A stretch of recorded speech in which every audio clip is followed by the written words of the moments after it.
one for you, one for the students. Okay, grammar. There's 2 grammar focuses in each unit, and they always follow this format. So the grammar's introduced in context, either through a short reading or listening, or a dialogue like this one. Then the students analyse the grammar that they're being taught.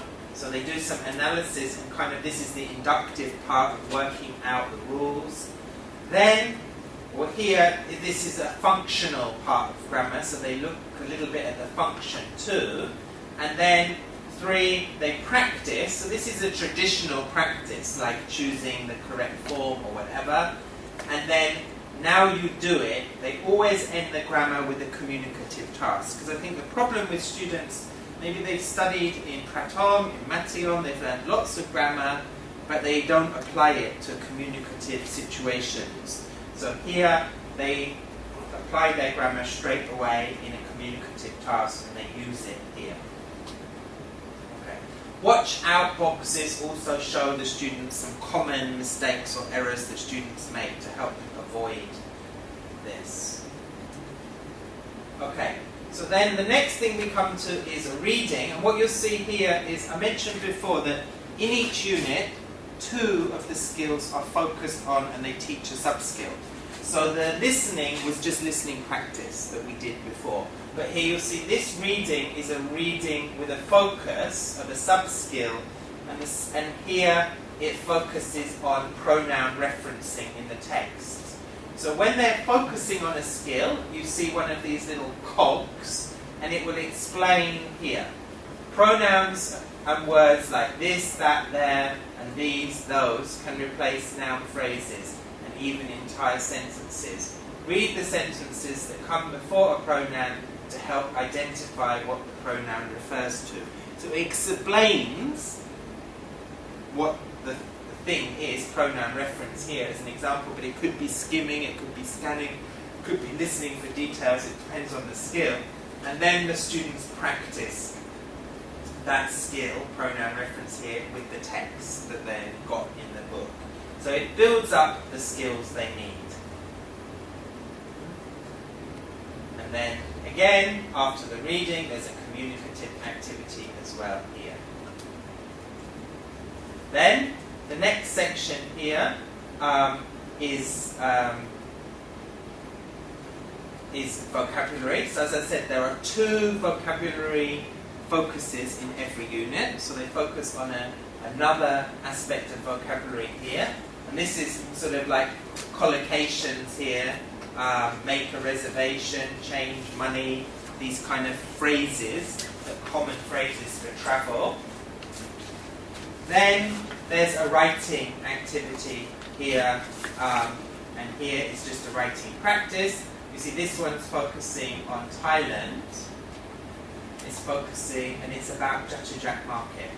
And this is a true story about the experience of Mickey, the author, one of the authors of Open Mind. When she came to Thailand to talk, maybe Thai tea or something, she went shopping in Chatuchak, and she was having some difficulty talking to a storeholder in Chatuchak buying something, and a Thai lady came to help her, just a passerby, and when they got talking, she realised this lady owned the Thai restaurant in her hometown in Texas. So it was like a small world.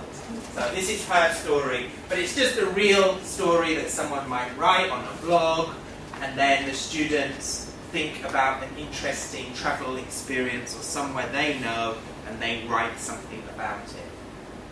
So they have a model for their writing activity here. And they have prompts. So if you just said to your student, read this, and then write about a place you know, they might find that quite difficult. But here it helps them say, where did you go? When did you go there? What experiences or places were especially memorable? Why? What information do you want to include for other travellers? So they think about these aspects of what they should include in their piece of writing. That can help them brainstorm and plan, and then they can write their entry. Oh, speaker. I was just trying. Okay, good. Alright, and then there's the second grammar of the unit, the same structure: in context, analyze, and practice.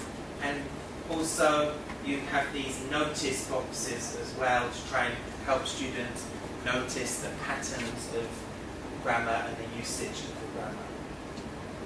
Again, always ends with a speaking activity, application of the grammar.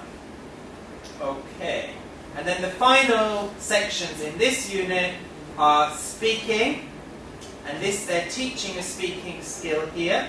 So it's a strategy here, responding appropriately, okay? So this is about like requests, making requests and responding to requests appropriately. So this activity is a speaking activity, and it's really focusing on sort of register and being polite. When someone asks you something, you reply appropriately. What are they asking you? Who's the person? How do you respond? And the very final section is a pronunciation section there as well. So that's the main kind of language and skills practice and development in the unit, covering all 4 skills: vocabulary and grammar and also pronunciation. As I said before, broken into 9 sections, and you can break it down into your... So you say you do 3 hours a week. So how long is a meeting with your students? If it's 3 hours, do you have 3 1-hour classes? No, one 3-hour class. We have a break, like after 1 hour and a half, we have 10 minutes break and then finish the lesson. So 1 week, one day, 3 hours. One meeting with them. Yes. Yeah, okay. So that means that if you try and do a unit in 2 weeks, you're only going to see them twice. Yeah? You're going to see your students twice. So you need to think of a good place to break in this unit structure. Okay. So we'll come back and we'll think about that after we've looked at the last pages. So here, the last section of the unit is the life skills section. So it's the guided development of life skills, okay? And this one is related to study and learning here, and it's estimating and guessing. So in this top, it tells you what you need to do in order to estimate and guess. So understand what you need to estimate and guess. So before you can estimate and guess something, you need to know what you're estimating and guessing. It's pretty obvious. Do some simple calculation and then compare your estimate with other data. So this unit has been about travel and vacations and holidays. So within that context, they've chosen this topic of carbon footprints. Yeah? How much is your carbon footprint? Your students may be familiar with this, they may not. So this introduces the concept in a short reading of what a carbon footprint is. It gives them some information, some data on carbon footprints here, and then it gets them to calculate their carbon footprints. It guides them through the process, and then students compare their estimates, and then they think about what can you do to reduce your carbon footprint. You know, fly on planes less, ride a bicycle more often, walk to work, whatever it might be. They think of ways of reducing their carbon footprint.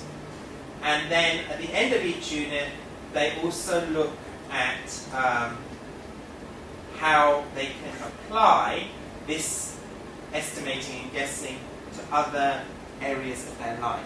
Yeah, other areas of their life. Okay. And one of the things on the Teachers Resource Centre is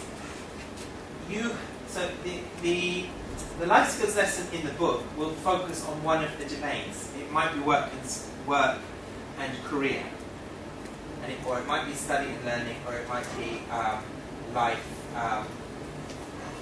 But what they can do is what you can do is in your resource centre, you can find an alternative to life skills lessons in the other areas. So if you want to focus on work and career more, if in the book it's about self and society and you think my students need more emphasis on work and career, you can download the lesson from the Teacher Resource Centre and substitute that for this one. Or you can do them both if you want to give your students lots of extra practice in a particular life skill, maybe thinking skills or something like that. So yeah, so I suppose then we need to think a little bit about, can I just try to think through about how you break it into your 2 hours. In the same order. Yeah, I mean it's 8. Basically, it's 8 main pages, right? Yeah. If you don't, that's not going to take very long. And then you do 2, 4. So you come to here at the end of 1 week. Yeah, you aim to get to basically page 5 of the unit. So it's the opener and 4 pages, and then the next week or the next time you meet your students, you do 2 more pages of the core material and you do the life skills lesson. Yeah, and then the final page of the unit is a wrap up. So it's like a review of the vocabulary and grammar of the unit.